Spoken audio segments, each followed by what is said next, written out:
Section 1. The Contradiction. SpaceX's new Starship flap upgrade shocked NASA, but not because the flaps got bigger, stronger, or more complex. In fact, SpaceX solved one of Starship's most dangerous re-entry problems by doing the exact opposite. Just a few flights ago, superheated plasma nearly destroyed a Starship flap during re-entry. The damage exposed a critical weakness in a system that Starship simply cannot fly without. Yet, instead of reinforcing the design, SpaceX completely rethought where the flaps should be placed and how they should work. They made them smaller, lighter, and they moved them into the aerodynamic shadow of the vehicle itself. It is a counterintuitive solution that defies every instinct of traditional aerospace engineering, and it might be the single most important upgrade Starship has ever received. Before we reveal why smaller is actually better, comment your prediction right now. Will this flap redesign finally make Starship safe enough for human passengers? Section 2. The belly flop philosophy.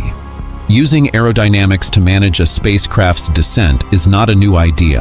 NASA's space shuttle relied on its wings to generate lift, allowing it to glide through the atmosphere and land on a runway like an aircraft. Traditional capsules take a different approach. Their blunt shape creates enormous drag, helping them slow down as they fall heat shield first before deploying parachutes or using other landing systems. Starship, however, takes a completely different path. SpaceX is not trying to build another space shuttle or another capsule.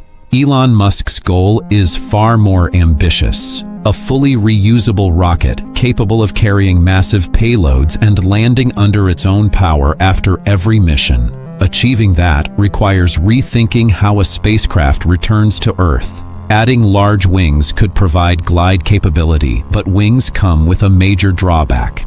They add weight.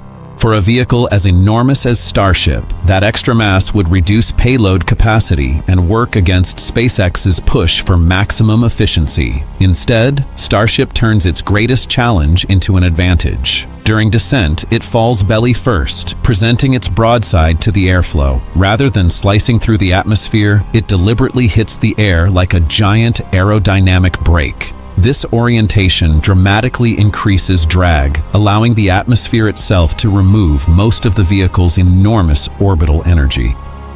The goal is not to glide gracefully like the space shuttle. The goal is to slow down as quickly and efficiently as possible without carrying the weight penalty of wings. But that's not the biggest problem. Section 3. The falling brick. Because Starship is so large, its stainless steel body creates tremendous drag during this belly flop maneuver. The atmosphere does most of the braking work, which means Starship needs less fuel reserved for re-entry and landing. Every kilogram of propellant saved can instead be used for cargo, making the vehicle more capable and economically efficient. The benefits extend beyond payload capacity. Since the atmosphere handles much of the deceleration, Starship relies less on its engines during descent. That reduces fuel consumption, minimizes stress on the propulsion system, and lowers the thermal and structural loads the vehicle experiences on the way down. Less wear and tear translates directly into faster inspections, fewer repairs, and ultimately quicker turnaround between flights. The belly flop maneuver also makes the final landing burn far more manageable. By the time Starship ignites its engines, most of its speed has already been scrubbed away by atmospheric drag. The landing burn, therefore, requires less propellant and can be executed with greater precision. Of course, a spacecraft falling sideways through the atmosphere creates a new challenge. Control. Starship's descent is often compared to a skydiver falling belly down toward Earth. Just as a skydiver uses their arms and legs to control orientation and direction, Starship relies on 4 large flaps, 2 near the nose and 2 near the tail. These flaps constantly adjust their angles throughout the descent, giving the vehicle precise aerodynamic control. By moving independently, they allow Starship's flight computers to manage pitch, roll, and yaw while maintaining stability through rapidly changing atmospheric conditions. But their most important job comes at the very end. What happened next surprised even the engineers who designed them. Section 4. The flip. After descending horizontally for dozens of kilometers, Starship must perform one of the most dramatic maneuvers in modern aerospace: the landing flip. Seconds before touchdown, the vehicle rotates from a belly-down freefall into a vertical position. The flaps generate the aerodynamic forces needed to guide this rotation, swinging the nose upward and the tail downward until the engines can take over. Without the forward and aft flaps, Starship would have no practical way to control this transition, accurately target its landing zone, or execute the precise flip required for a safe propulsive landing. They are not simply control surfaces. They are a critical part of the entire recovery system that makes Starship's vision of rapid, full reusability possible. The belly flop maneuver and its large control flaps are central to Starship's reusable design, but they also create one of the vehicle's toughest engineering challenges. Moving parts are notoriously difficult to protect during hypersonic re-entry. While most of Starship's belly is covered by a relatively smooth layer of heat shield tiles, the flap hinges create unavoidable gaps and seams. At orbital speeds, even a small opening can become a pathway for superheated plasma. SpaceX learned this lesson the hard way, and that's where the situation became far more complicated. Section 5. The plasma problem. During Flight 4, plasma breached the hinge area of Ship 29's portside forward flap, causing severe damage and nearly melting the flap off entirely. Flights 5 and 6 revealed additional weaknesses when SpaceX intentionally pushed Starship to aggressive angles of attack to explore the limits of its aerodynamic control system. Those tests exposed localized burn-throughs and confirmed that the original Block 1 flap design was operating dangerously close to its thermal limits. The message was clear. If Starship was going to become a rapidly reusable spacecraft, the flap system needed a major redesign. The solution arrived with the Block 2 and Block 3 vehicles.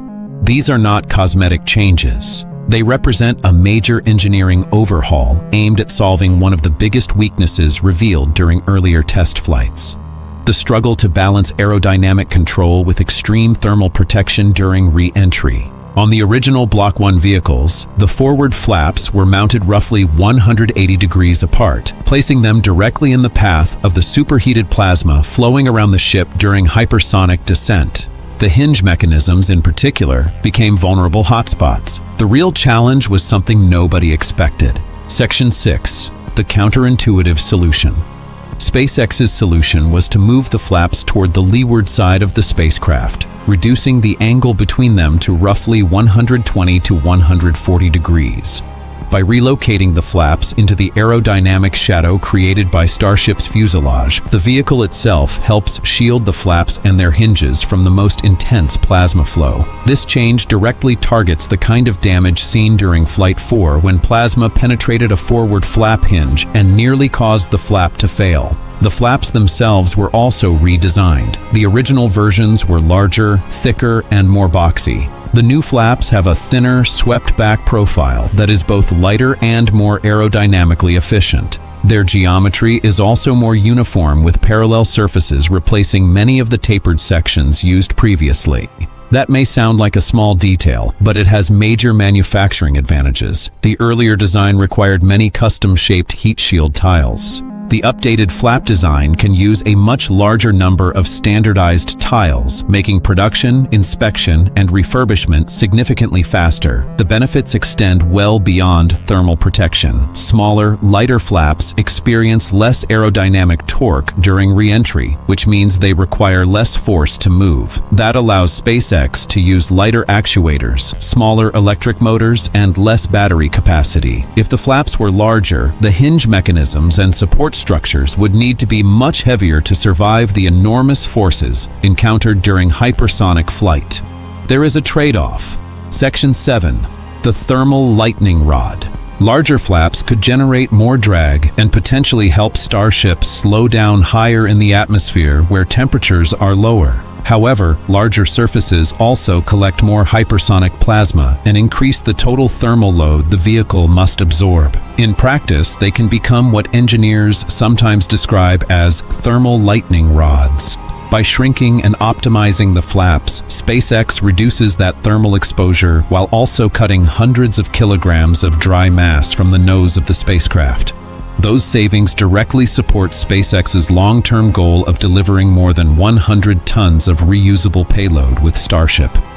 perhaps most importantly, the redesign aligns with a core SpaceX philosophy. Reliability improves when unnecessary complexity is removed. The new flap configuration not only survives re-entry better, but also helps Starship maintain stable control during the belly flop maneuver with a lighter, simpler, and more robust system. The evolution of Starship's flaps also reveals something deeper about how SpaceX develops hardware. Unlike traditional aerospace programs, which can spend years refining designs through simulations before flight, SpaceX prefers to learn from real-world testing. The company builds hardware, flies it, studies what breaks, and rapidly incorporates those lessons into the next version. The flap system is a perfect example. Section 8. The engineering culture. During Flight 4, plasma penetrated the hinge area of Ship 29's forward flap, causing severe damage and exposing a major thermal vulnerability. Instead of backing away from the problem, SpaceX pushed even harder. On Flights 5 and 6, engineers deliberately flew Starship at more aggressive angles of attack to gather additional data on flap performance under extreme heating conditions. Those flights revealed new hotspots, burn-throughs, and valuable information about how the control surfaces behaved during re-entry. The lessons learned directly shaped the next generation of Starship. Block 2 and future version 3 vehicles feature smaller, lighter flaps that have been moved toward the leeward side of the spacecraft. By placing the hinge mechanisms within the fuselage's aerodynamic shadow, SpaceX reduced its exposure to the intense plasma flow that caused problems during earlier flights. The redesign highlights a defining characteristic of SpaceX's engineering culture. Failures are treated as data. Every damaged flap, scorched heat shield tile, and unexpected telemetry reading becomes an opportunity to improve the next vehicle. In many ways, the new flap design is more than an engineering upgrade. It is a visible example of SpaceX's development philosophy. Fly, learn, improve, and fly again. And that philosophy is the reason Starship is closer to becoming operational than anyone expected just a few years ago. Section 9. The final question. When you step back and look at what SpaceX has accomplished with the flap redesign, the pattern becomes clear. Traditional aerospace would have added more shielding, reinforced the hinges, and made the flaps heavier to withstand the plasma. SpaceX did the opposite. They made the flaps smaller. They moved them out of the plasma's path. They reduced complexity instead of adding it. That is not just clever engineering. That is a fundamentally different way of thinking about risk. And it works. The new flaps will survive re-entry better. They will weigh less. They will be easier to manufacture. They will be cheaper to replace. And they will help Starship achieve the kind of rapid reusability that Musk has been promising since the beginning.